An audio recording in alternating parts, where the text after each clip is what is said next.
Alright, this video is going to introduce you to applying an over-laminate to a graphic of some sort, and that could be a sticker or a bumper sticker or something that gets applied to a car like a wrap. But what an over-laminate is going to do is offer you a look, whether that's a matte look or gloss or luster appearance to whatever graphic you print out. But it's also going to add durability and UV protection. So the inks that are used in this process typically have a 2 to 3 year lifespan in outdoors, while the over-laminate will extend that 2 to 3 years and make it 8 to 10 years. So it's adding a durability and a UV protection to whatever you're printing.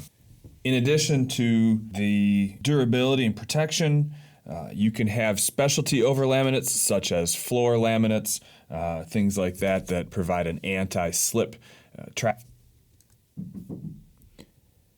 So here I'm going to set up a file for printing to then apply an over-laminate. So I'm going to grab my flash drive, select 3 separate files, and this will be a good reminder on how to nest your files within the VersaWorks software. So I click and drag those over into the queue. I select them all by holding down the Shift key, clicking on one, clicking the other, right click, hit nest. That puts them in a nest. You can then double click those to change the settings on your job. Again, I click get media width. That's something you want to do on all the jobs that you print. I check the size and scale of each graphic. I can change the quantity of each graphic. This is all something that you should be able to do with a single sticker that you're making, as well as multiple stickers. And this should all be pretty much review for you. It's the same thing you do regardless of whether you're applying an over-laminate.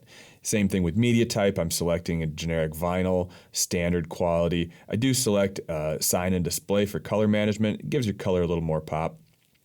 Here's where you want to really pay attention is crop marks, print and cut alignment. That needs to be checked for it to print the proper marks on the page. And the next thing you want to be real sure to do is select print only in the cut controls. Selecting print only, you'll see those little marching dots go away. That means it's not going to cut anything, it's only going to print. At this point you can click OK and send your job. As my graphics are printing, which we're going to see here in a time lapse, the first thing I want you to notice are the black circles that it starts out with. If your image doesn't have those, it's not going to print correctly. The next thing I want you to notice is after this finished prints, I push the vinyl forward so those black circles are outside of the piece of plastic guard. That ensures you have enough room on the back side of the sheet when you get to the laminating process. Here I'm rolling out my laminate of choice, which was a matte finish laminate, and I'm going to cut it about the same size, maybe just slightly smaller than the printed piece of vinyl that I've removed. And I'm going to put my roll back on the shelf where it goes. I then take my over-laminate and I align it with the printed material. Make sure you line up the edges real well. And I'm going to use 2-inch or 3-inch masking tape to mask the edge. Notice I have about an inch and a half of the sticker vinyl, the adhesive vinyl underneath, and I have the over-laminate just short of that. So you see I'm laying down a piece of masking tape over top of that edge. That's going to give me a good start when I get it put in the laminator. You can use a scissors here or just tear it like I did. If you tear it like I did, notice that tape is sticky. It will give you problems when you get to the laminator. So take an X-Acto knife and chop it off.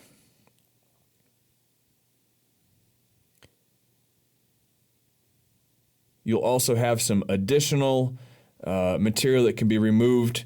Notice I'm going to trim the rest of the masking tape off here. You really don't want anything sticky hanging out in the breeze there when you go to run it through the laminator. Your next step, you're going to move over to the laminator. It's the Royal Sovereign laminator. It should be covered up. The dust cover prevents those orange or red rollers from collecting dust. The more dust that are on those, the more likely you're going to get dust on your stickers or in between the laminate and your stickers. You'll be able to see it. Notice how I'm moving that roller up and down with the lever on the right-hand side. You want to move it down to lock those rollers in place. Start your vinyl, hit the start button really quick, hit the stop button really quick. You just want to pull it in about 1/2 inch. Then lift up the over-laminate, peel the backing right where that masking tape is. And it may be a little bit of a challenge. As you can see here, I'm struggling with it a little bit. Once you get that peeled back, you want to make sure that your laminate is stuck to the sticker or the graphic that you're trying to print. And the only thing you're pulling up here is the backing material. It's kind of that wax paper backing. You can then hit the feed button. It's going to feed this material through the machine, through the laminator, and it's going to apply that laminator, or it's going to apply the over-laminate without any bubbles. So you should have a very nice finish. That's the benefit of using a laminator like this and not using a squeegee or something. This really gives it a nice finish where you don't have any air bubbles, you don't have any pockets, you don't have any wrinkles. It's just going to do a really nice job there. And the last thing I'm going to do here is remove the tape that I applied in the last step there. So peel this masking tape off before you put it back into the printer to make the cuts. And you should be careful that you're peeling just the masking tape and it's not peeling the sticker graphic off of the backing. So that's one of the... So at this point, you're going to load this laminated material back into the printer. So I lifted the feed lever there. I pushed my old material back through. This gets loaded in without moving your rollers there. You want to make sure your rollers are on the outside of those circles. And the circles, you can see there, I'm pointing out that gray strip. The circles get lined up with that gray strip on the cutting bed there. So you want to make sure inside the rollers, but your rollers are still on the material. Both the circles and that square are lined up with the gray cutting strip underneath the machine. You can lock down the lever to hold the paper in place, close the lid, and your paper is going to load. It's going to go through a process where it measures the width. You'll see that blade carrier run across just like you do anytime you load paper.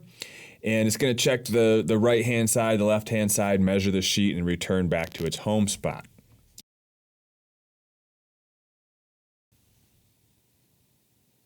And now I'm going to return back to the computer into the VersaWorks software, where I'm going to select the same job I just sent, and I'm going to change from in that cut controls tab where it says print only, I'm going to go to cut only.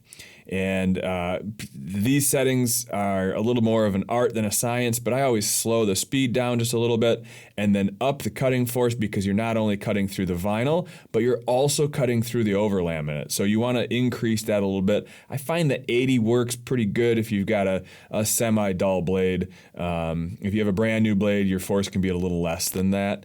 And then click OK, and you're going to select print.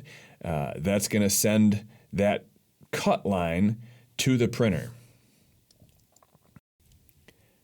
So you're going to see this blade carrier move across after you click the print button, and notice how it stops and wiggles around the black circle and rectangle there. It's going to do that around each of the 4 corners wherever you have that circle.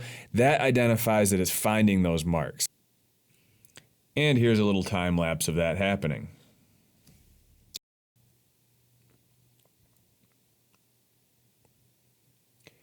Once it finds those marks, it'll immediately go to that top corner and it'll start making your cuts. In this example, I just had a pink line, so it's only doing a contour cut and not the perforation cut that goes through the backing. So I'm going to take this over to the workspace where I can cut it up and weed it out. And so here's the satisfying part. I'm going to weed these by hand. And using an X-Acto knife to cut them up. Again, I didn't use that green perforation line where it cuts through the backing. I just wanted these to be squares, so it was just as easy for me to run through with an X-Acto knife and cut them up into individual stickers.